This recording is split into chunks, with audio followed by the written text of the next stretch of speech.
चलिए शुरू करते हैं। तो पिछली क्लास में हमने पढ़ा था नॉन ऑक्सीडाइजिंग एसिड से, किससे?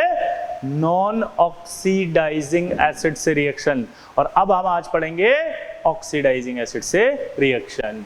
लेकिन उससे पहले फिर से वही बात, ये आपको पता होना चाहिए जो मैंने बताया था, ली के काका ने मांगी अलमारी, money, generator, car, fridge, CD, कोनी स्नेह, प्रभा ही कुटी होगी आज आऊं। याद आया?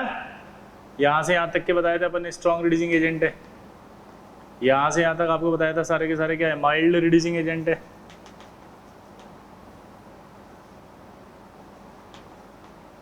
और ये सारे के सारे वीक रिड्यूसिंग एजेंट थे। ये रेफरेंस था, हाइड्रोजन को रेफरेंस माना था। और अगर हाइड्रोजन को रेफरेंस माना था तो हाइड्रोजन क्या था? Strong reducing agent. इसके रेस्पेक्ट में होता है ये सब। तो हाइड्रोजन को वीक नहीं बोलना है, हाइड्रोजन तो हमेशा क्या रहेगा? स्ट्रॉन्ग। अब हमने क्या करा? मेटल लिया, और मेटल लेने के बाद ऑक्सीडाइजिंग एसिड लिए HNO3 की स्टडी कर रहे हैं। तो कंसंट्रेटेड HNO3 जो 70% है वो आपने लिया, तो ये NO2 बनेगा। डाइल्यूट HNO3 है 20%, तो आपका क्या बनेगा?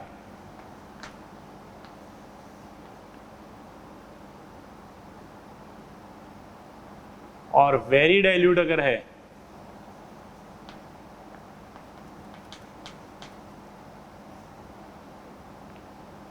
%6, तो आपका NH4NO3 बनेगा। बनता तो अमोनिया है, क्या बोला मैंने? बताओ। बनता तो अमोनिया है, लेकिन वो अमोनिया रिएक्ट कर जाता है फिर से HNO3 से, और NH4NO3 बना देता है सॉल्ट। ठीक है, तो ये आपका NH4NO3 बन गया। क्लियर? ये यहाँ ऑक्सीडेशन स्टेट अगर देखे तो +4, यहाँ ऑक्सीडेशन स्टेट देखे तो +1, यहाँ ऑक्सीडेशन स्टेट देखे तो -3,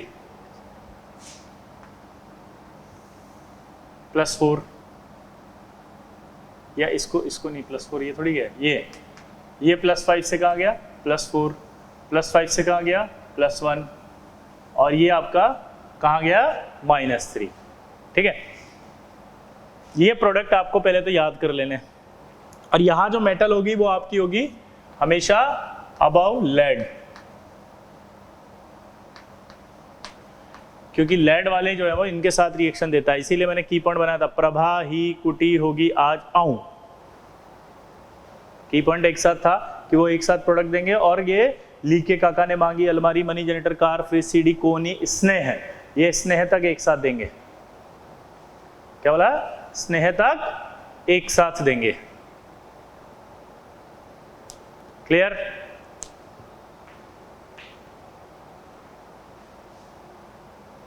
क्लियर?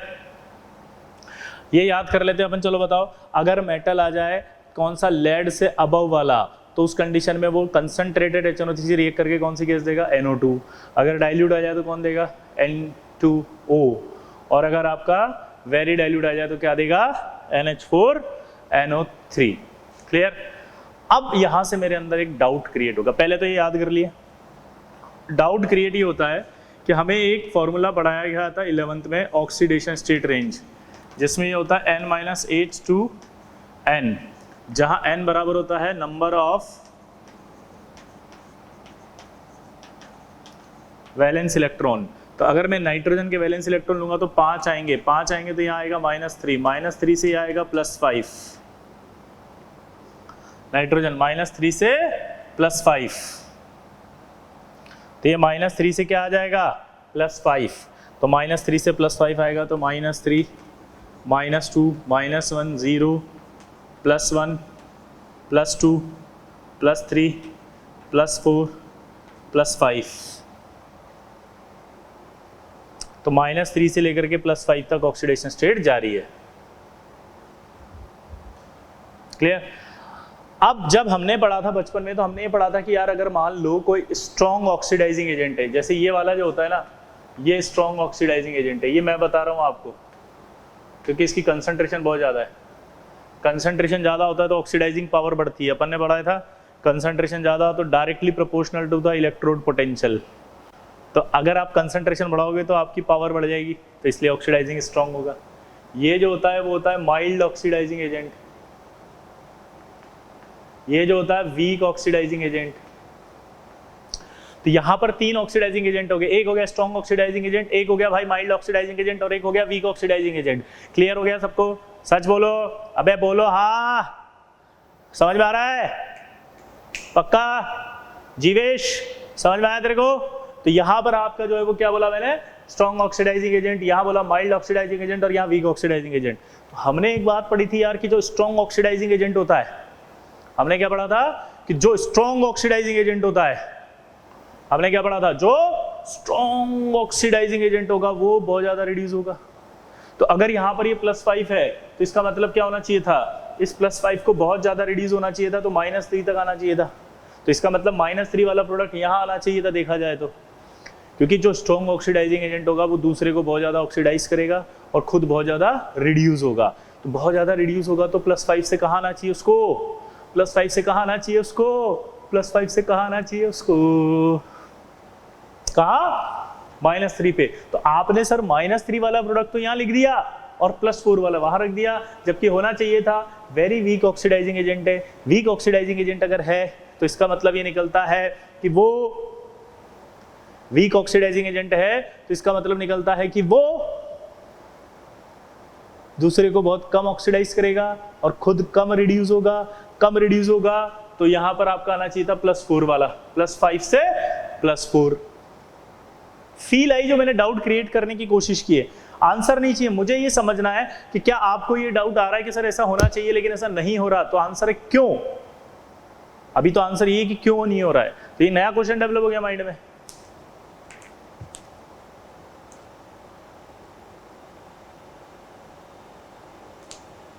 सोचो क्यों हो रहा है ऐसा, जल्दी, और नोट भी करो इसको पहले।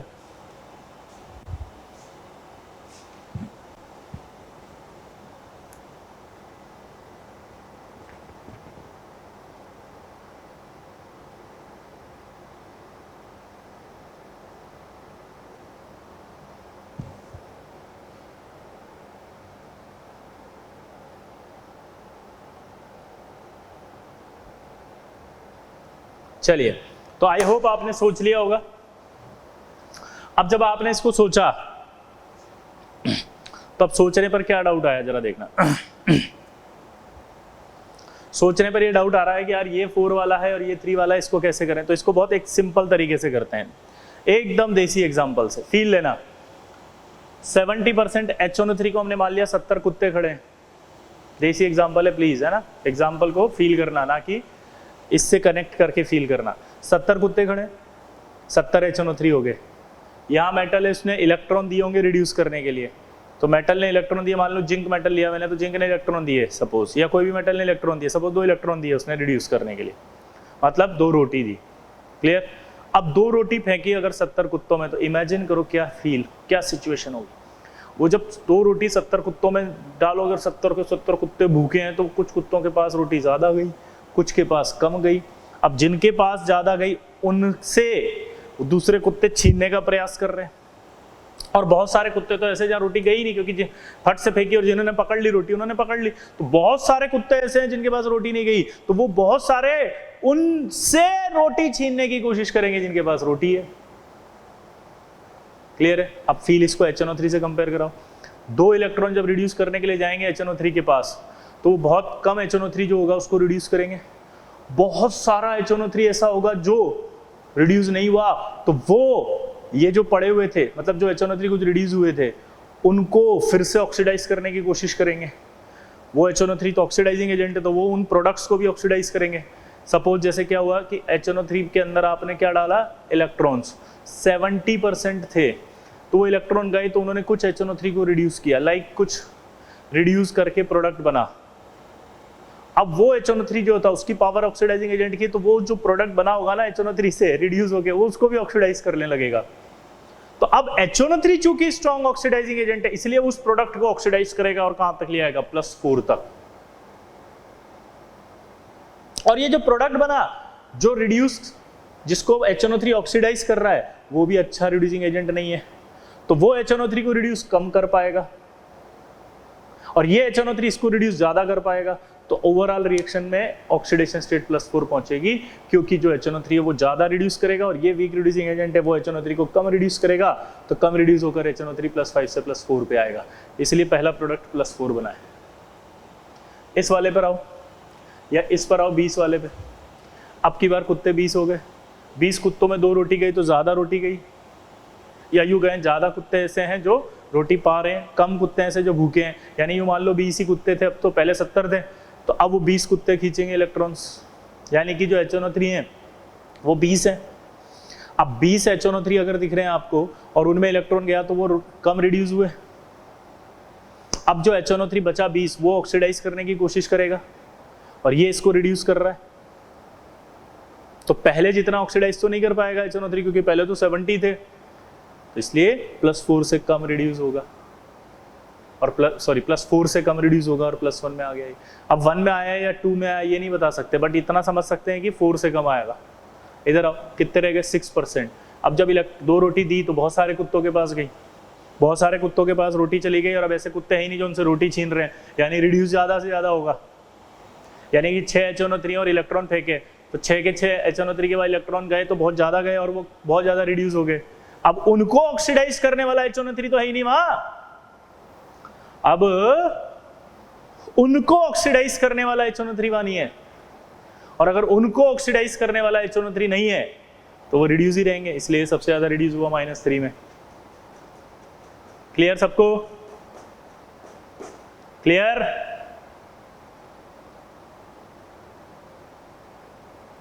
इस एक्सप्लेनेशन को दोबारा सुन लेना अगर आपको नहीं समझ में आया तो, ठीक है, क्योंकि मैं दोबारा भी यही बोलूंगा।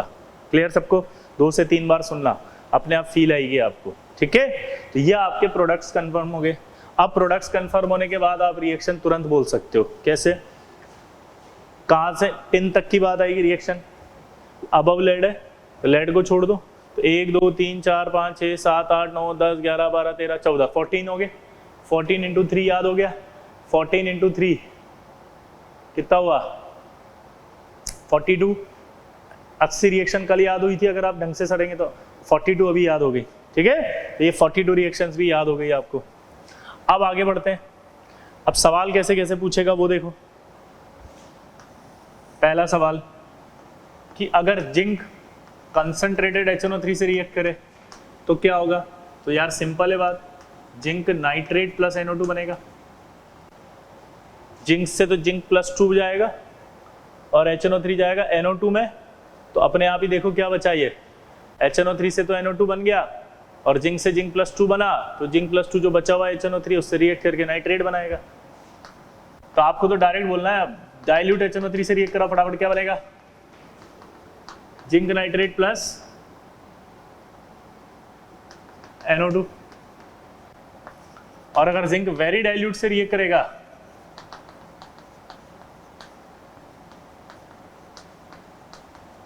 तो आपका क्या बन जाएगा? ये NO2 नहीं था, सॉरी, N2O, और वेरी डाइल्यूट से करेगा तो NH4NO3। तो आपसे डायरेक्ट रिएक्शन पूछे तो भी बता सकते हो अब तो खट कि जिंक प्लस कंसंट्रेटेड HNO3 क्या बनना चाहिए, तो आप बोलोगे NO2 गैस। जिंक प्लस आपके बोले कि आपके डाइल्यूट HNO3 से रिएक्शन कराओ तो क्या बनेगा, आप बोलोगे N2O। Zinc plus very dilute से रिएक्शन कराओ तो क्या बोलोगे आप, NH4NO3। अब जिंक के अलावा कोई भी एलिमेंट ले ले जो लेड से ऊपर था, सबके लिए प्रोडक्ट यही बनेगा। क्लियर सबको? आया ना? अब देखो सवाल कैसे कैसे आएगा। अब एक बहुत अच्छा सवाल पूछ रहा है वो,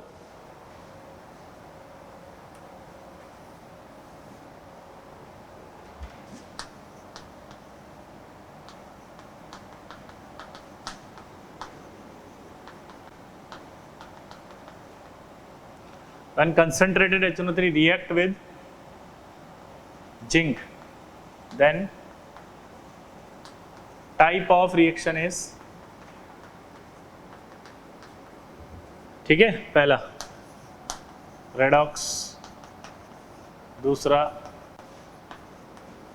एसिड बेस, तीसरा बॉथ और चौथा नन। सवाल ये कह रहा है कि अगर जिंक रिएक्ट करता है, ए भाई क्या बोला मैंने, जिंक अगर रिएक्ट कर रहा है कंसंट्रेटेड HNO3 से, जिंक अगर रिएक्ट कर रहा है कंसंट्रेटेड HNO3 से, तो रिएक्शन के बाद जो रिएक्शन होगी वो रिएक्शन का टाइप क्या होगा? अभी अभी पढ़ा है साला, रेडॉक्स होगा। क्या दिक्कत है, काहे चिल्ला रहे हो इतना है? अबे रेडॉक्स होगा ना, अभी तो बताया रेडॉक्स रिएक्शन है, आया ना? क्लियर? तो आंसर जाएगा बहुत, यही आईटी है, रिएक्शन जाएगा बहुत। क्यों? क्योंकि एसिड बेस रिएक्शन भी होती है और रेडॉक्स भी होती है। एसिड बेस भी होती है वो, और वो रेडॉक्स भी होती है। क्या बोला जल्दी बताओ? एसिड बेस भी होती है वो और रेडॉक्स भी होती है वो। क्या बताया जल्दी बताओ मैंने? एसिड बेस भी होती है वो और रेडॉक्स भी होती है। अब ये क्यों होती है उसका रीजन सुनो। तो ये मैकेनिज्म आपको याद होना चाहिए कि HNO3 जब मैकेनिज्म कैसे करता है वो देखना आप।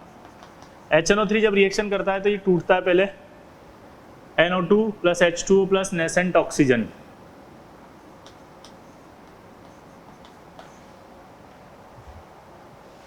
और ये जो नेसेंट ऑक्सीजन है ये स्ट्रॉन्ग ऑक्सीडाइजिंग एजेंट होती है। क्या बोला जल्दी बताओ? ये जो नेसेंट ऑक्सीजन है ये स्ट्रॉन्ग ऑक्सीडाइजिंग एजेंट होती है, इसलिए ये जब जिंक या कोई भी मेटल आएगा उससे रिएक्ट करेगी तो ये उसके ऑक्साइड में कन्वर्ट कर देगी। अब जिंक का जो ऑक्साइड होगा वो आपका क्या है? जिंक का ऑक्साइड क्या है? मेटल का ऑक्साइड है अगर, तो बेस, और जिंक अगर है स्पेशली तो एम्फोटेरिक। अब ये HNO3 यहां पड़ा हुआ है,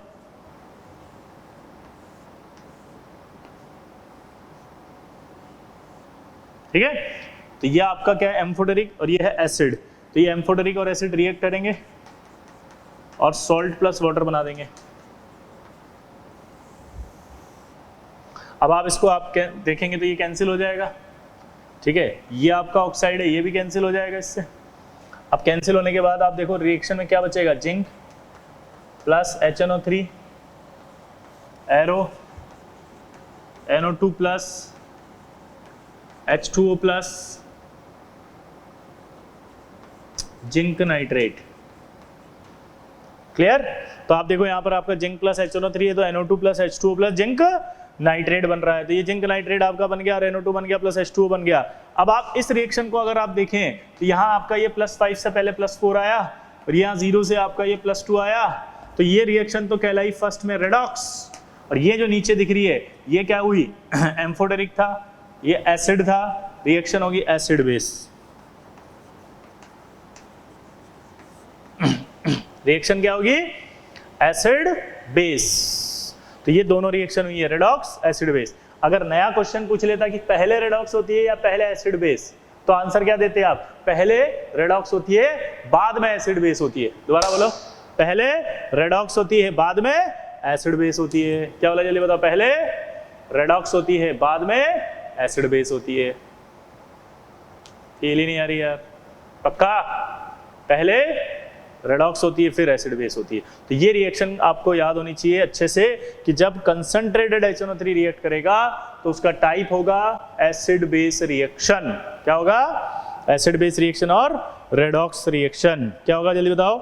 एसिड बेस रिएक्शन और बोलो redox reaction. Acid base reaction और रेडॉक्स रिएक्शन।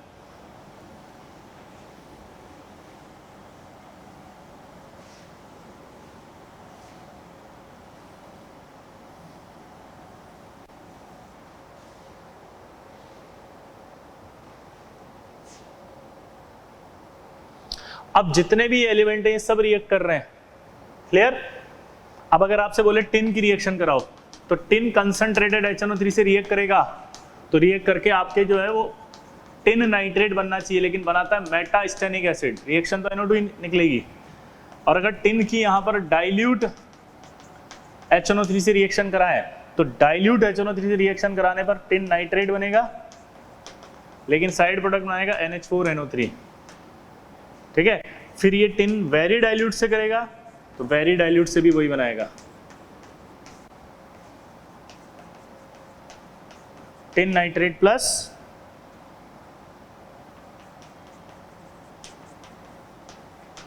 HNO3।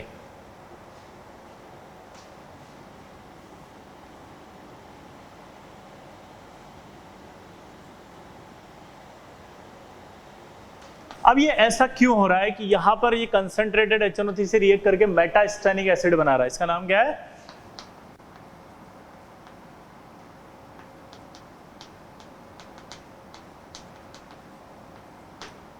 मेटास्टेनिक एसिड, इसका नाम क्या है? मेटास्टेनिक एसिड। क्या नाम है जल्दी बताओ? मेटास्टेनिक एसिड। अब यहां पर जब डाइल्यूट से बनना है तो बनना चाहिए था N2O, बना क्या? NH4NO3। ये रिएक्शन आपको लर्न करनी पड़ेगी, याद करनी पड़ेगी। रीजन बिहाइंड इट कि मैं आपको यहां पर नहीं समझा सकता, मैं आगे एक्सप्लेन कर दूंगा। अगर आप अभी समझेंगे तो आपको एक हिंट दे सकता हूं। हिंट के अंदर अब क्या बात आएगी कि जो टिन है वो आप टिन आते आते देखो बिल्कुल बॉर्डर पे आ गया, जस्ट अबव लेड है, लेड से थोड़ा सा ऊपर है, इसलिए इसकी रिएक्शन थोड़ी सी डेविएट तो करेगी क्योंकि प्रॉपर्टी डेविएट कर रही है। आप समझ रहे बात को? बिल्कुल लेड से जस्ट ऊपर है, तो लेड से जस्ट ऊपर है इसलिए प्रॉपर्टी बाकियों से थोड़ी सी डिफर कर रही है। क्लियर? इसलिए आपको इसको लर्न करना पड़ेगा, ठीक है? बाकी मैं आपको समझा दूंगा, अभी इंपॉर्टेंट है ये, ध्यान रखना इसको। क्लियर? नोट करो इसको, टिन की रिएक्शन जिसमें आपको क्या डिफरेंस क्या आ रहा है? यहाँ तो ये मेटास्टेनिक में डिफरेंस आ रहा है और यहाँ NH4 में NH4OH बन रहा है।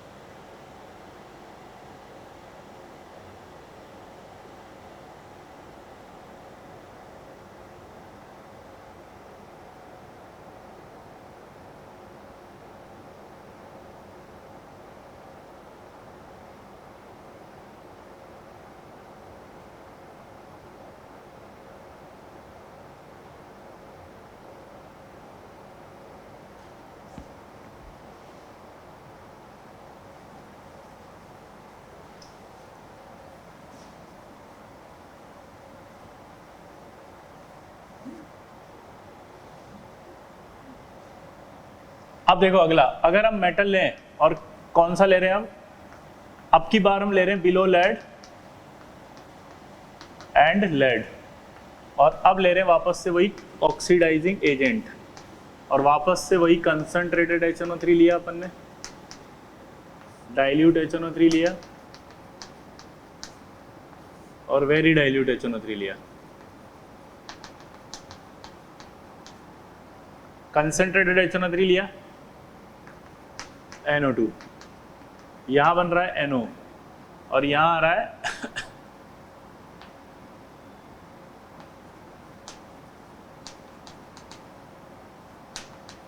No reaction. यहां पर आप जब मेटल लेते हैं बिलो लेड और लेड, यानी लेड भी ये रिएक्शन दे रहा है, और बिलो लेड हो मतलब लेड के साथ, यानी कि प्रभा ही कुटी होगी आज आऊं, ये वाले जो एलिमेंट आएंगे, अगर वो एलिमेंट आते हैं और कंसंट्रेटेड HNO3 लेते हैं तो 70% वाले से सीधा क्या बनता है? NO2, और 20% वाले से क्या बनता है? NO, 6% वाले से क्या बनता है? No reaction. 6% से क्या हो रहा है? No reaction. ये NO नाइट्रिक ऑक्साइड है, ये क्या है? Nitric oxide. इसका ऑक्सीडेशन स्टेट है +2, ये +4 है। अब यहां क्या हुआ जरा देखो, अब यहां क्या हुआ जरा देखो, इधर देखो मेरी तरफ। अब यहां जो हुआ है वो क्या हुआ है उसको समझना पड़ेगा आपको, ठीक है? तो यहां जो हुआ है वो ये हुआ है कि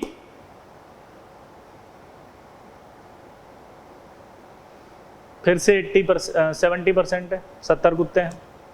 अब की बार मेटल के साथ एक प्रॉब्लम है, वो ये है कि पहले मेटल जो था वो स्ट्रॉन्ग ऑक्सीडाइज मतलब रिड्यूसिंग एजेंट था, वो ज़्यादा रिड्यूस कर सकता था। अब क्या है, बिलो लेड और लेड है तो ये कम रिड्यूस करते हैं। तो अब जब ये मेटल को देंगे रिड्यूस करने के लिए, मेटल HNO3 को रिड्यूस करने के लिए देगा इलेक्ट्रॉन, तो वो कम देगा तो HNO3 खूब सारे तो ऑक्सीडाइज कर लेंगे वापस। तो ऑक्सीडाइज करने के बाद तो प्रोडक्ट एक ही बनेगा, NO2, क्योंकि ये रिड्यूस जो हुए हैं ये वीक रिड्यूसिंग एजेंट है। तो ये जब HNO3 को रिड्यूस करेंगे तो कम रिड्यूस करेंगे, तो +5 से +4 में ले जा सकते हैं। इसलिए पहला वाला प्रोडक्ट तो सेम है, दूसरे प्रोडक्ट में समझो 20 कुत्ते हैं। अब आपने जब इलेक्ट्रॉन को दिया रिड्यूस करने के लिए, सोचना अब आपने इलेक्ट्रॉन को दिया रिड्यूस करने के लिए, ये रिड्यूस करने के लिए दिया, तो अब जो 20 थे उनके पास कम पहुंचा क्योंकि ये वीक थे, ये अच्छा रिड्यूस नहीं कर पा सकते। तो HNO3 बहुत सारे बचे होंगे ना, अभी पहले के रेस्पेक्ट में ज्यादा बचे होंगे क्योंकि ये रिड्यूस नहीं कर पा रहा, तो वो इन प्रोडक्ट को ऑक्सीडाइज करेंगे पहले के रेस्पेक्ट में ज्यादा। तो यानी कि जो प्रोडक्ट आएगा वो +1 से तो ज्यादा जाएगा, +4 से कम पर आएगा। तो +4 तक तो ले जा नहीं सकते, यानी कि जो प्रोडक्ट है वो कंफर्म हो गया कि +1 से तो ज्यादा होना चाहिए, +4 से कम होना चाहिए, +1 से ज्यादा और +4 से कम। अब ये कौन सा होगा ये मुझे नहीं पता, ये +2 होगा, ये साइंटिस्टों ने खोजा है, बट इतना एक्सप्लेन हो गया यहाँ पर थ्योरी से कि जो यहाँ प्रोडक्ट आना चाहिए वो +4 से तो कम और +1 से ज्यादा आएगा। ठीक है, नो रिएक्शन क्यों? क्योंकि ये भी वीक रिड्यूसिंग एजेंट है और मेटल भी वीक रिड्यूसिंग एजेंट है, और ये आपका जो है वेरी डाइल्यूट, ये भी वीक ऑक्सीडाइजिंग एजेंट है। बताया था ना अभी, वीक रिड्यूसिंग एजेंट है और वीक ऑक्सीडाइजिंग एजेंट है। क्लियर सबको? नोट करो इसको फटाफट, चलो।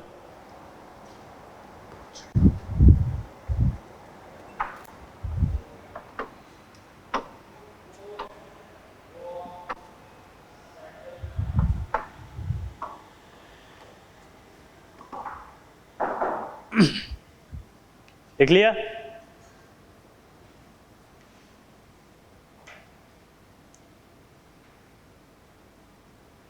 अब रिएक्शन देखो, अगर आप कहते हो कि नीचे कौन लेड और नीचे वाले हैं, तो आपसे पूछेगा सीधा सीधा copper plus concentrated HNO3, copper plus concentrated HNO3, तो क्या बनेगा ये? Copper nitrate plus NO2, copper plus dilute HNO3। अगर रिएक्शन आएगी तो क्या बनेगा बताओ? Copper nitrate plus NO। अब ये आपको डिफरेंस समझ में आया कि जब जिंक लिया था तो N2O बना था, और जब ये लिया है कॉपर तो NO बना है। ठीक है, और copper plus very dilute HNO3 है, तो आप सीधा सीधा बोल सकते हो नो रिएक्शन।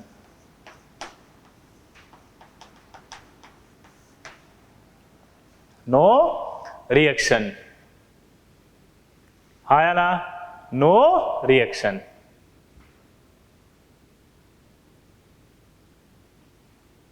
क्लियर? तो copper plus very dilute HNO3 जब बनेगा तो नो रिएक्शन। क्लियर सबको? हाँ या ना? तो ये रिएक्शंस आपके दिमाग में होनी चाहिए। अब यहां पर कुछ खास बातें इंपॉर्टेंट है, जैसे डिफरेंस तो समझ में आया ना कि जिंक ने रिएक्शन की बट कॉपर ने नहीं की, क्यों? रीजन बिहाइंड इट समझ में आ गया आपको। अब यहां पर इंपॉर्टेंट बात यह है कि जैसे क्रोमियम है और एल्यूमिनियम है एंड आयरन, ये क्या करते हैं कि जब कंसंट्रेटेड HNO3 से रिएक्शन होती है, ये तो 70% से ही कर देते हैं, इसके लिए 80% चाहिए थोड़ा सा। ठीक है, तो जब क्रोमियम और एल्यूमिनियम की बात आती है तो क्रोमियम और एल्यूमिनियम जो है वो कंसंट्रेटेड HNO3 से रिएक्ट करके अपने ऊपर एक प्रोटेक्टिव लेयर बना लेते हैं। क्या बोला पता मैंने? कंसंट्रेटेड जो होगा वो अगर HNO3 लेगा तो क्रोमियम एंड एल्यूमिनियम अपने ऊपर प्रोटेक्टिव लेयर बना लेंगे देर ऑक्साइड की, और वो फर्दर रिएक्ट नहीं करेंगे। क्लियर? क्या बोला दोबारा बताओ मैंने? क्रोमियम और एल्यूमिनियम तो है कंसंट्रेटेड HNO3, कंसंट्रेटेड HNO3 जब भी लिखा होता है 70% होता है। ठीक है, वो रिएक्ट करेगा, रिएक्ट करके अपने ऊपर क्या बना लेगा? प्रोटेक्टिव लेयर, तो फर्दर रिएक्ट नहीं करते हैं वो। नोट करके लिखो, chromium and aluminium do not react with concentrated HNO3। Chromium and aluminium do not react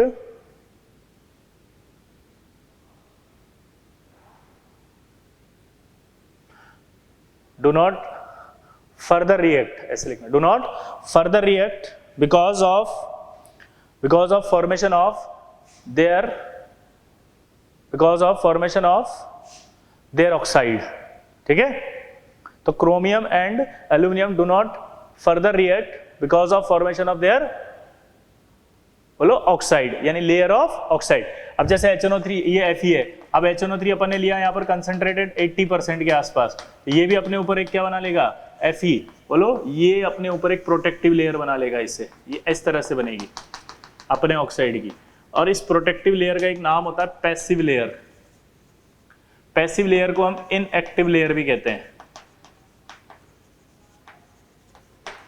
passive layer को क्या कहते हैं? Inactive layer. ठीक है, और ये पैसिव लेयर बनती है Fe3O4 की। ठीक है, यहां बनेगी Cr2O3 की, यहां बनेगी L2O3 की, यहां बनेगी Fe3O4 की। ये मिक्स्ड ऑक्साइड होता है। मिक्स ऑक्साइड है Fe3O4, आपको पता भी होगा और नहीं पता तो पता होना चाहिए। ये बना होता है FeO plus Fe2O3। Mix oxide में जो ओरिजिनल ऑक्सीडेशन स्टेट है वो इसकी +2 और +3 होती है। तो आपसे सवाल भी पूछता है कि Fe3O4 जो है उसके अंदर जो Fe है उसकी ऑक्सीडेशन स्टेट्स क्या हैं, तो आप बोलोगे इसकी ऑक्सीडेशन स्टेट है +2 और +3। इसकी ऑक्सीडेशन स्टेट क्या है, +2 और +3। क्लियर?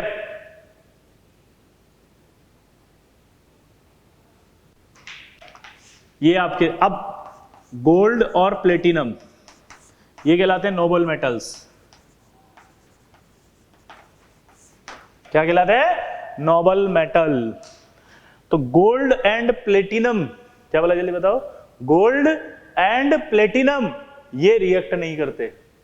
नोबल मेटल क्या होती है? Less reactive.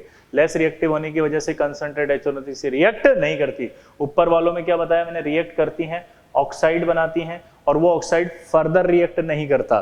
दोनों में डिफरेंस समझना, ये रिएक्ट कर रही हैं, ऑक्साइड बना लेती हैं और फिर फर्दर रिएक्ट नहीं करती हैं, ये रिएक्ट करती नहीं है नोबल मेटल। ठीक है, नोट करके लिखना, डू नॉट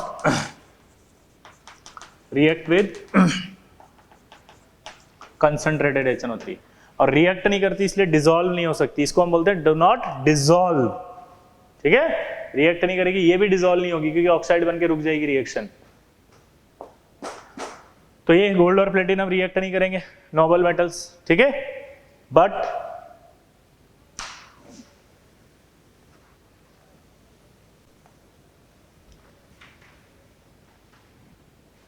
ये देखना, बट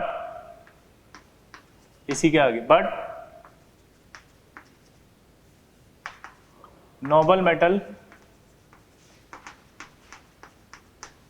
डिसॉल्व इन एक्वारेजिया। ठीक है, नोबल मेटल जो होता है वो डिसॉल्व हो जाता है इन एक्वारेजिया। अब एक्वारेजिया क्या होता है साहब? ये एक्वारेजिया होता है HCl प्लस HNO3।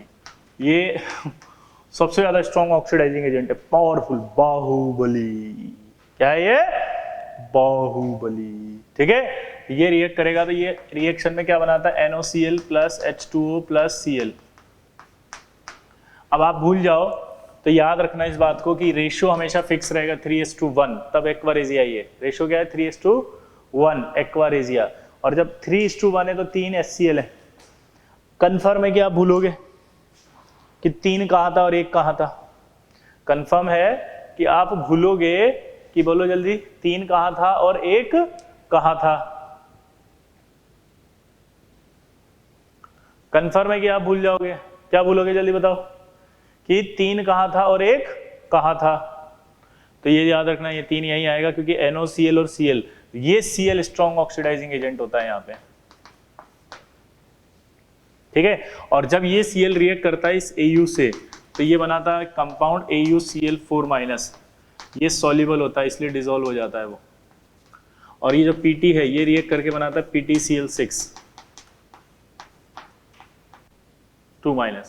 और ये सॉल्युबल हो जाता है, इसलिए एक्वारेजिया के अंदर ये सॉल्युबल होता है। एक्वारेजिया का जो कलर है वो ऑरेंज रेड होता है।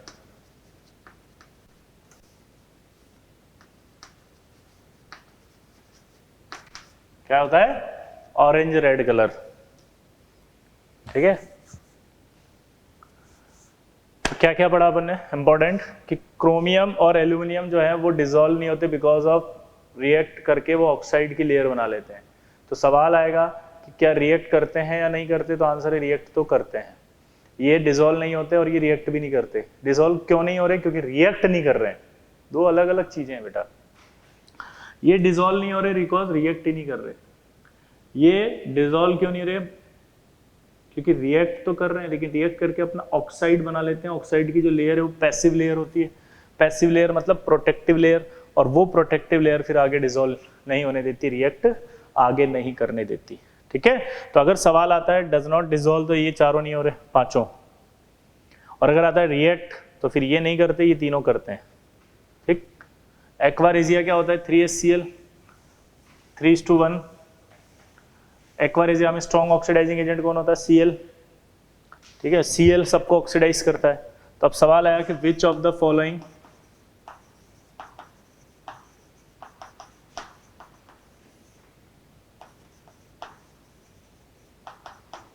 Does not dissolve in aqua regia. ठीक है, पहला AU, दूसरा PT, तीसरा AG और चौथा ऑल आर डिजोल्व।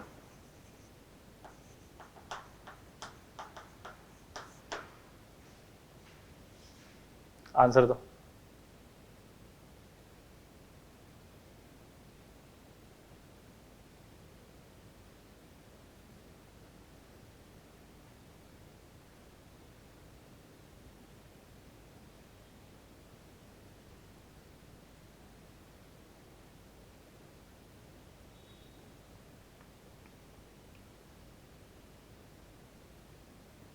आंसर है ये।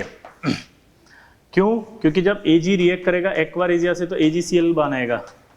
AgCl आपका जो है वो क्या होगा? White PPT। AgCl इनसोल्यूबल होता है। अगर आपने याद करो तो क्लोराइड की सॉल्युबिलिटी पढ़ी थी अपन ने, क्लोराइड की सॉल्युबिलिटी पढ़ी थी, उसके अंदर लिखा था all chloride bromide iodides are soluble except Ag, Pb, Hg2 और Cu2। तो ये इनसोल्यूबल है। अब ये AgCl जो होता है, ये AgCl इसी Ag के ऊपर एक प्रोटेक्टिव लेयर बना लेता है। तो नोट करना कि when Ag react with aquaresia then AgCl is formed and AgCl जो होगा वो प्रोटेक्टिव लेयर फॉर्म कर लेगा इसके ऊपर। ये AgCl बनने के बाद इसकी प्रोटेक्टिव लेयर बन जाती है और ये प्रोटेक्टिव लेयर फिर फर्दर रिएक्ट नहीं करने देती, जिससे कि Ag डिसॉल्व नहीं होता है। ठीक है, समझ के बात को? आया ना? पक्का बोलो।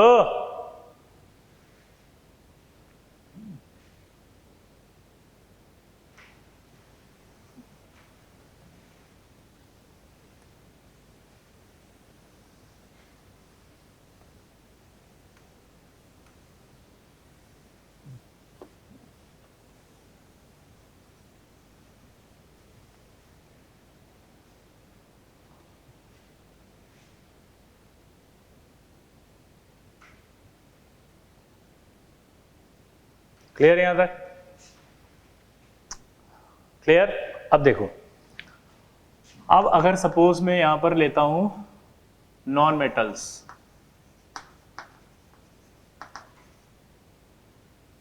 एंड मेटलॉइड्स, इनकी रिएक्शन अगर मैं कंसंट्रेटेड HNO3 से कराऊं तो क्या होगा? सोचो, देखो ध्यान से। कंसंट्रेटेड HNO3 अभी बताया था कि वो नेसेंट ऑक्सीजन प्रोवाइड करेगा। कंसंट्रेटेड HNO3 क्या बताया था? Nascent oxygen. Nascent oxygen strong oxidising agent होती है, तो वो जो नॉन मेटल या मेटलॉइड आएगा उसको ऑक्सीडाइज करेगी। नेसेंट ऑक्सीजन स्ट्रॉन्ग है तो हाईएस्ट ऑक्सीडेशन स्टेट तक ले जाएगी, और हाईएस्ट ऑक्सीडेशन स्टेट वाले जो होते हैं वो एक एसिड बनाते हैं। क्या बनाते हैं? एक एसिड। तो यहाँ प्रोडक्ट क्या बनेगा? एक फॉर्म ऑफ ऑक्सी एसिड, और NO2 तो निकलेगी। हाईएस्ट ऑक्सीडेशन स्टेट वाले एक एसिड बनाते हैं एक्सेप्ट हेलोजन। ये पता है अपने को कि हेलोजन जो होता है उसमें हाईएस्ट होता है +7, लेकिन जो एक एसिड होता है वो होता है +5 वाला, यानी HClO4। HClO4 इसको तो बोलते हैं हम पर क्लोरिक एसिड, और HClO3 इसको बोलते हैं क्लोरिक एसिड। इसको क्या बोलते हैं? Chloric acid. अब इधर देखो, अगर मैं यहां पर बात करूं, क्या बात करूं जल्दी बताओ, कि एक फॉर्म ऑफ ऑक्सी एसिड बन रहा है ना, तो सपोज मैंने लिया यहां पर फॉस्फोरस। फॉस्फोरस की रिएक्शन अगर मैं कंसंट्रेटेड HNO3 से कराऊं तो क्या बनेगा? H3PO4 + NO2।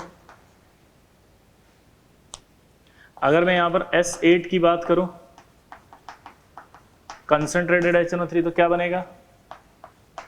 H2SO4, एक फॉर्म ऑफ ऑक्सी एसिड। आया ना? अगर मैं आर्सेनिक की बात करूं तो कंसंट्रेटेड HNO3, एक फॉर्म ऑफ ऑक्सी एसिड इसका ये होता है H3ASO3, SO4, NO2। अगर मैं यहाँ पर एंटीमनी की लिया हूँ तो एंटीमनी की बात करूँ तो कंसंट्रेटेड HNO3 क्या बनेगा? H3SbO4 + NO2। ठीक है, पक्का?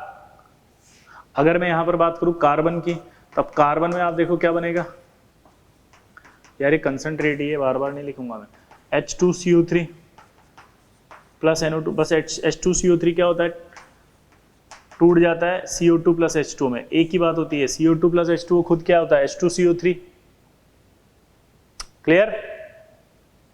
अगर मैं I2 की बात करूं या X2 की बात करूं, X2 ले लो या I2 ले लो, तो कंसंट्रेट HNO3 की रिएक्शन कराएंगे तो HiO3 बनेगा प्लस NO2। क्या बनेगा बताओ I2 में, HiO3 प्लस NO2। क्या बनेगा जल्दी बताओ, HiO3 प्लस NO2।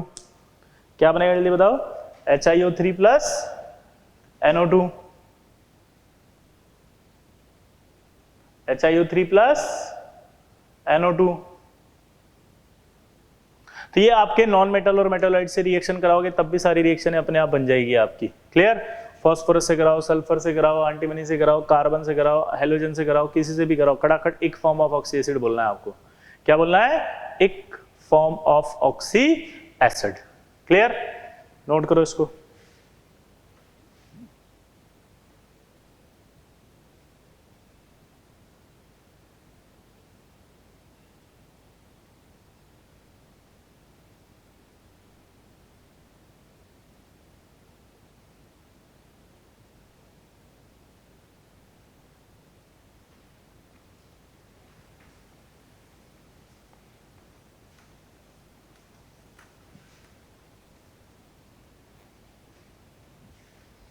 अब अगर यही मेटल,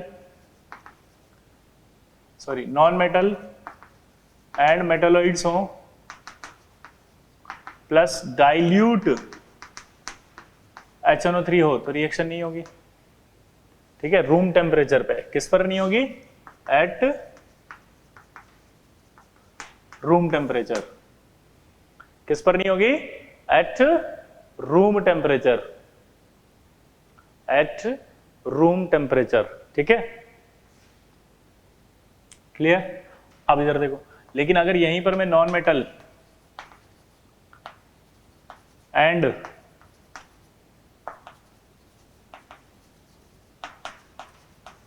मेटालॉइड्स ले आऊं प्लस वापस से ले आऊं डाइल्यूट HNO3, तो आपकी रिएक्शन हो जाएगी, लेकिन कब होगी, एट हाई टेम्परेचर।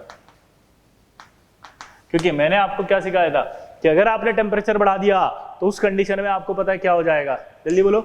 अगर मैंने टेम्परेचर बढ़ा दिया तो रिएक्शन हो जाती है रेडॉक्स, क्योंकि पिछली क्लास में बताया था इफेक्ट ऑफ टेम्परेचर, उसमें बोला था कि टेम्परेचर अगर बढ़ता है तो उस कंडीशन में आपका पोटेंशियल बढ़ जाता है, पोटेंशियल अगर बढ़ जाएगा तो फिर आपका रिएक्शन हो जाएगा। तो ये डाइल्यूट HNO3 की बात करें तो अब वापस वही बन जाएगा, ये एक फॉर्म ऑफ ऑक्सी एसिड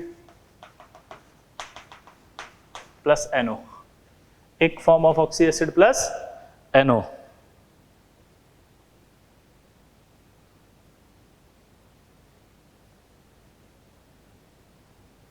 एक form of oxy acid plus NO। Clear? Clear? अब देखो एक सवाल और पूछ रहा है वो आपसे, मिटा दो इसको।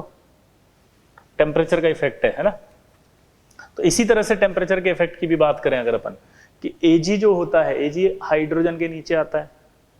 अगर Ag है वो रिएक्ट नहीं कर रहा था किससे, कल बताया था नॉन ऑक्सीडाइजिंग एसिड से, लेकिन अगर टेम्परेचर बढ़ा दोगे तो रिएक्शन हो जाएगी। तो अगर Ag प्लस डाइल्यूट HCl बोल रहा है तो रिएक्शन नहीं है, लेकिन Ag plus dilute HCl plus O2 arrow heat अगर दे दिया, O2 भी दे दिया, तो यहां पर हीट मिल गया उसको रिएक्शन के लिए, और O2 आ गया ऑक्सीडाइज करने के लिए, तो Ag प्लस बन जाएगा और वो Cl माइनस से रिएक्ट करके AgCl बना देगा। क्लियर सबको? हाई टेम्परेचर दिया आपने, टेम्परेचर देते ही रिएक्शन हो सकती है, तो AgCl बन सकता है Ag से अगर आप हाई टेम्परेचर दोगे तो, बट क्वेश्चन में मेंशन नहीं है तो नो रिएक्शन। अगला देखो, आपको बोल रहा है कि यार Ag की रिएक्शन कंसंट्रेटेड HNO3 से रिएक्शन करा रहे हैं, तो यहां पर बन रहा है AgNO3 और NO2। क्लियर? जब यहां जिंक की रिएक्शन करा रहे हैं तो ये बन रहा है आपका जिंक प्लस HNO3 और यहां बन रहा है आपका zinc plus NO2। If concentration of NO2 is constant, then identify percentage of Ag plus, identify की जगह compare percentage of Ag plus and zinc plus 2। पहला ऑप्शन जिंक प्लस 2 ज़्यादा बोल रहा है Ag प्लस से, दूसरा ऑप्शन जिंक प्लस 2 कम बोल रहा है Ag प्लस से, तीसरा ऑप्शन है दोनों बराबर, चौथा नन। ट्राई करो चलो।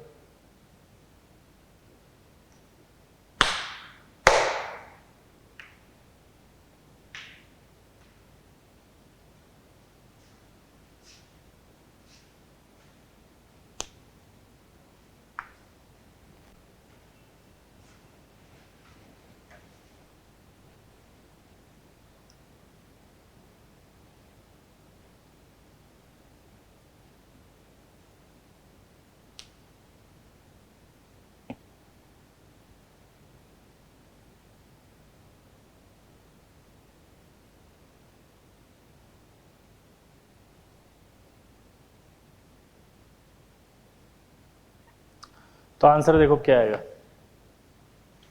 Ag का कंसंट्रेशन ज़्यादा आएगा। पूछो क्यों? तो सुनो, एक जिंक इसको रिड्यूस करने के लिए 2 इलेक्ट्रॉन देगा।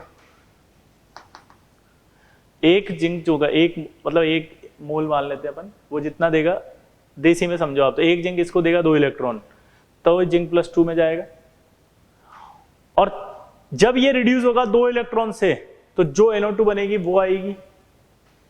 अब आप सोचो अगर Ag है तो Ag तो एक इलेक्ट्रॉन देगा, तो एक इलेक्ट्रॉन देके इतना NO2 कैसे बनाएगा जितना यहां बन रहा है। तो अगर कंसंट्रेशन दोनों की बराबर रखनी पड़ेगी तो नो डाउट Ag को Ag प्लस में ज्यादा आना पड़ेगा, जस्ट डबल ही हो गया एक तरह से, तब जाकर के कहीं वो NO2 बराबर निकाल पाएगा जितनी इसके साथ निकल रही है। तो यानी कि Ag से Ag प्लस का कंसंट्रेशन अंदर बहुत सारा होना चाहिए, तब जाकर के कहीं आपके जो है NO2 बराबर आएगी इसके, तो इसलिए कंसंट्रेशन इसका ज्यादा आएगा अंदर। कांस्टेंट था, देन कंपेयर परसेंटेज, हाँ परसेंटेज जो है वो ज्यादा आएगा Ag का। फील लेना इस सवाल की, फिर से बोल रहा हूँ, एक जिंक 2 इलेक्ट्रॉन देगा तब जाकर के आपका HNO3 रिड्यूस होगा और फिर NO2 बनेगी। अब अगर उतनी ही NO2 बनानी है, ऑब्वियस सी बात है यार, उतनी ही NO2 अगर बनानी है तो आपको Ag को भी जस्ट डबल आना पड़ेगा, तब जाके NO2 उतनी बनेगी, तो Ag प्लस का कंसंट्रेशन आया रहेगा।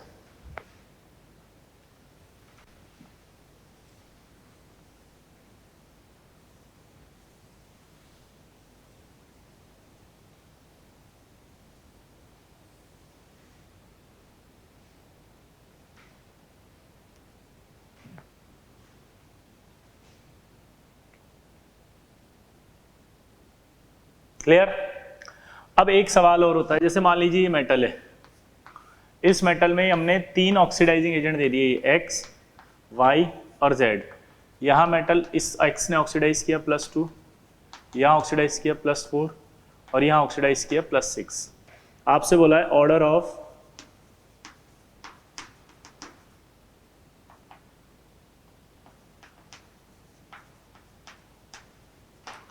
Oxidising power.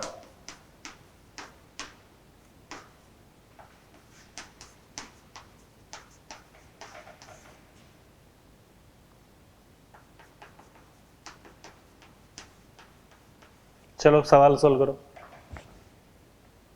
किसकी ऑक्सीडाइजिंग पावर ज्यादा होगी? ये सब एक ऑक्सीडाइजिंग एजेंट है,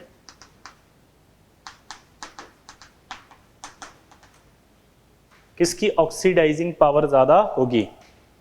किसकी ऑक्सीडाइजिंग पावर ज्यादा होगी?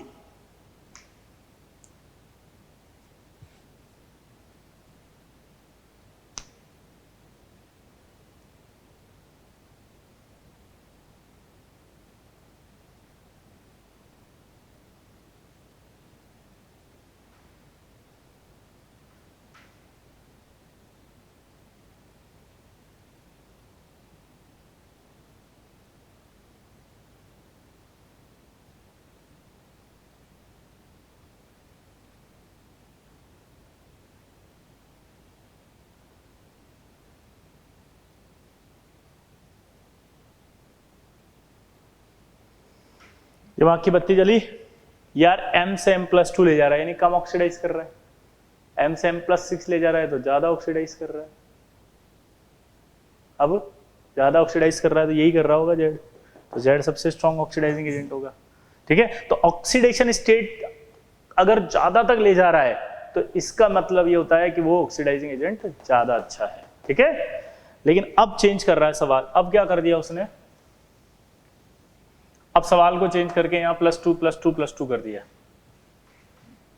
अब क्या कर दिया, +2। लो बेटा, ऑक्सीडाइजिंग एजेंट का पता लगाना है और क्या बोल रहा है वो, परसेंटेज, सॉरी क्या बोल रहा है वो कि आपका जो है वो कैटायन का ऑक्सीडेशन स्टेट ही एक ही, क्योंकि जिंक है जैसे, अब जिंक को ऑक्सीडाइज करेगा तो जिंक +2 में ही रह जाएगा ना, वो कहाँ +4 +6 +8 में जाएगा। तो जिंक को अगर ऑक्सीडाइज करेगा कोई तो वो तो +2 में ही करेगा। तो फिर कैसे चेक करते हैं, तो उस कंडीशन में वो आपको परसेंटेज देता है।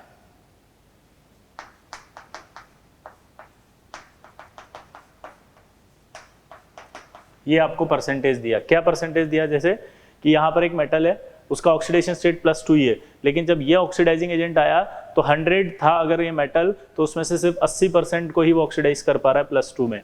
Y जो आया वो 85% तक ऑक्सीडाइज कर पा रहा है, 90% तक ऑक्सीडाइज कर पा रहा है। तो इसका मतलब अगर ऑक्सीडेशन स्टेट सेम हो तो परसेंटेज ऑफ कैटायन ज्यादा अगर हो तो हमें पता लग जाता है कि वो क्या कर रहा है, वो क्या कर रहा है, स्ट्रॉन्ग ऑक्सीडाइजिंग एजेंट की तरह बिहेव कर रहा है। फिर से वही आंसर है Z। ठीक है, दोनों सवालों को नोट करो।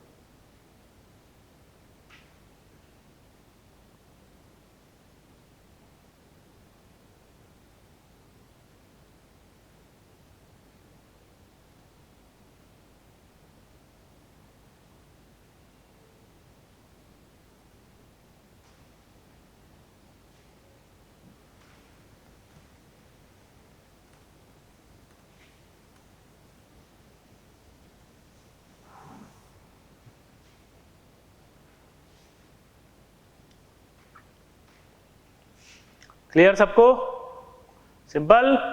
अब देखो, इसका मतलब ये हुआ कि कंसंट्रेटेड HNO3 अगर आ जाए, कंसंट्रेट, और कोई भी रिड्यूसिंग एजेंट हो, अबव हो या बिलो हो, तो हमेशा NO2 गैस ही दे रहा था, फिक्स हो गया था। ये तो की पॉइंट बना दिया मैंने आपके लिए। देखो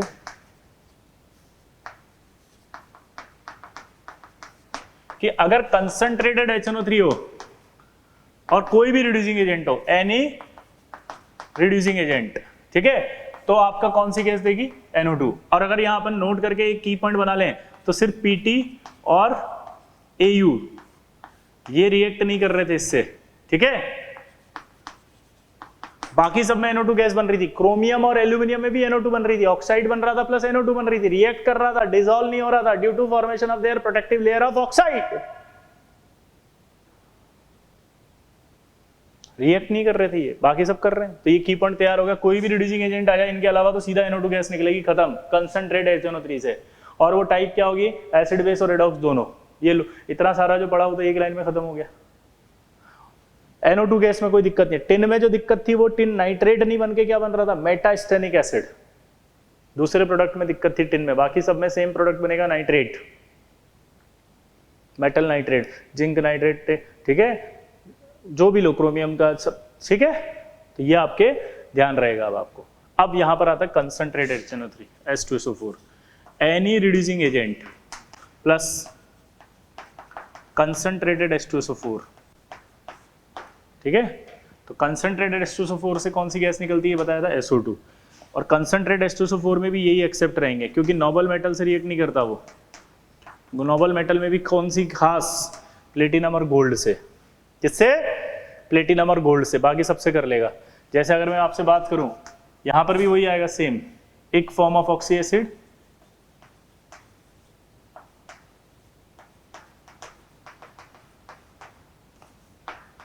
प्लस SO2। अगर नॉन मेटल्स आ गई तो, क्या बोला मैंने, अगर नॉन मेटल और मेटलॉइड आ गई तो मैं यहाँ SO2 ही लिख देता हूं अभी, है ना। नॉन मेटल आ गई तो एक form of oxy acid, metal आ गई तो मेटल सल्फेट प्लस SO2। पहले इसको नोट करो फिर बताता हूं आगे।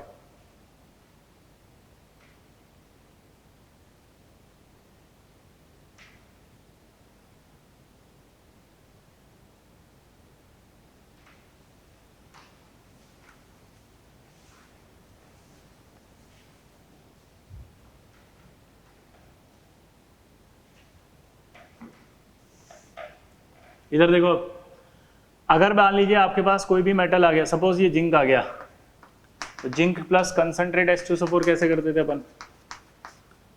चलो बताओ। तो अपन ने पढ़ा था zinc sulphate plus SO2। Copper की रिएक्शन करा दो, कंसंट्रेटेड H2SO4 क्या बनेगा? Copper sulphate plus SO2। ठीक है। Hg की करा दो, concentrated H2SO4 HgSO4 plus SO2।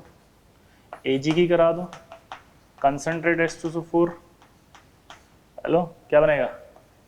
Ag2SO4 plus SO2। Clear?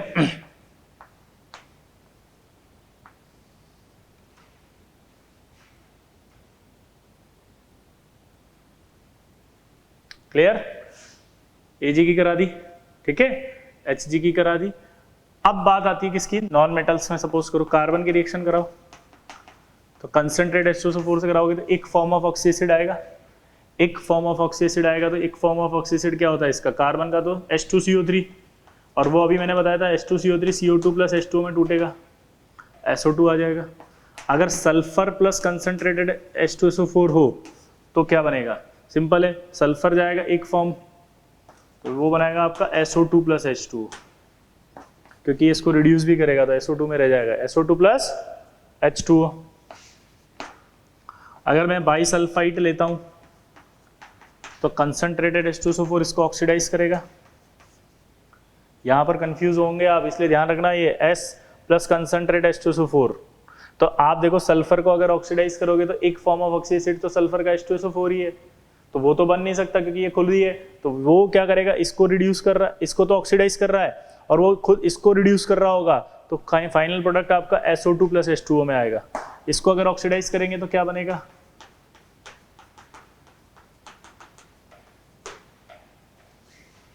Clear? तो ऐसे आपसे कोई भी रिएक्शन पूछी जाएगी अगर आपसे कंसंट्रेटेड H2SO4 की, तो आप तुरंत बता देंगे। क्लियर? हाँ या ना?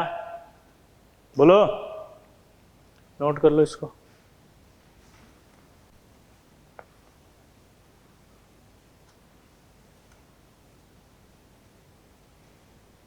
अब एक खास बात, हमने जो HNO3 की बात की थी उस HNO3 के अंदर 20% था, अभी पढ़ाया था ना HNO3, उसमें लिखा था आपका 70% ऑक्सीडाइजिंग एजेंट, 20% ऑक्सीडाइजिंग एजेंट और 6% वेरी वीक HNO3 जो था उसको भी हमने क्या कहा था? Oxidising agent, weak oxidising agent. लेकिन अगर 6% से कम HNO3 आ जाए, क्या बोला मैंने? 6% से HNO3 कम दे दे, लाइक 2% दे दिया, तो दिमाग की बत्ती जलेगी। 6% से कम यानी कि अब ऑक्सीडाइजिंग एजेंट नहीं, अब क्या हो गया? वो रिड्यूसिंग एजेंट। अगर रिड्यूसिंग एजेंट हो गया तो कौन सी गैस निकलती है? सॉरी, ऑक्सीडाइजिंग एजेंट था 6% तक, यहां तक क्लियर है सबको? 6% से नीचे आती, अब ऑक्सीडाइजिंग एजेंट नहीं रहा ना, तो हमने पढ़ा था नॉन ऑक्सीडाइजिंग एसिड हो गया वो, और नॉन ऑक्सीडाइजिंग एसिड जो भी होते हैं वो H2 गैस निकालते हैं। तो यहां पर कौन सी गैस निकलेगी अगर रिएक्शन कराएं तो? H2। अब ये मत सोचना यहां पर आपने मैग्नीशियम और मैग्नीजी क्यों लिखा, क्योंकि सवाल इन्हीं से पूछता है इसलिए लिखा है। ठीक है, तो इस तरह का सवाल भी आ जाए तो कर लेंगे कि अगर आपका परसेंटेज घटा दे और फिर बोले प्रोडक्ट क्या बनेगा, तो H2 बना देंगे। वो तो 3 तक ही रहेगा वो ऑक्सीडाइजिंग एजेंट, 3 से कम हो गया तो reducing agent, non oxidising agent हो गया, और नॉन ऑक्सीडाइजिंग एजेंट जो होता है वो H2 गैस देते हैं।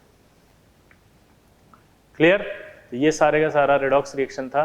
ये बहुत इंपॉर्टेंट रेडॉक्स रिएक्शन है, इससे सारा P ब्लॉक कनेक्टेड है।